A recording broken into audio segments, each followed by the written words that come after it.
ප්‍රශ්නයක් තියෙනවා.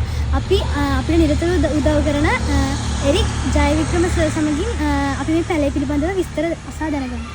සකුනේ මේ අපි මේ රෝපණය කරලා තියෙන මේ වන ආදර්ශකය තුල ඇටඹ පැලයක් වලයාකාර පත්‍ර තියෙන අඩි 40ක් 50ක් උස යන වනස්පතියක් අපේ දේශීය වනාන්තරවල බහුලව දක්නට ලැබෙන ශාකයක් සහ මේ වෙනකොට පරිසර පද්ධතියෙන් ටිකින් ටික ඉවත් වීගෙන යනවා. විශේෂයෙන් මේ දැව වෙලඳාම තමයි ගොඩක් කරලා මේකට බලපාන්නේ. සහ මේ පැලේ තියෙන වටිනාකම තමයි මේක අපේ දේශීය වෙදකමේදී මේ අස්තියක් බිඳුනහම ඒ සුව කරගන්න මේ ගස්වල පොතු වමනා වෙනවා. ඒ වගේම මේක හොඳ මිහිරි පළතුරක්.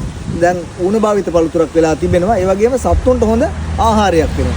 ඒ වගේම මේක පක්ෂීන්ට විතරක් නෙමෙයි ඉදුණු ගෙඩි බිමට වැටුණාට පස්සේ සමනළු විශේෂ ඉන්නවා මේ බීම සැරිසරන. දැන් අපි උදාහරණයක් හැටියට ගත්තොත් එහෙම සිටානෝ කියන සමනලයා එයා මේ මල් හරි ගෙඩි හරි බිමට වැටලා ඒ ගෙඩි වල හැදෙන අර ජූස් එක ඒක උරා බොන සමනලයක්. ඒගොල්ලන්ට හොඳ පෝෂකයක් වෙනවා.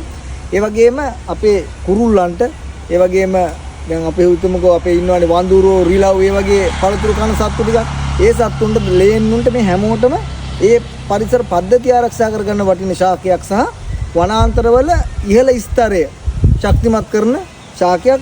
මේ ඉහළ ස්තර වලට වතුර වැටුනහම මේ කොළ වලට වැහි වතුර වැටිලා ඒ කොළ වලින් ටිකෙන් ටික අනිත් කොළ වලට වැටිලා බොහොම හිමින් සීරුවේ තමයි පොළොව මතු පිට වැටෙන්නේ. එතකොට ඒ මතු පිට පස සෝදා යාම වලකිනවා. ඉතින් ඔය දැනට තියෙන නාය යාම වගේ ප්‍රශ්න වලටත් හොඳ උත්තර තමයි මේ ශාක වලින් දීලා තිබුණේ. අපේ පරිසර පද්ධතියෙන් ඉවත් වීම තමයි මේවට මූලික හේතුව. ඒකගත යුතු ශාක. බොහොමත් ස්තුතියි.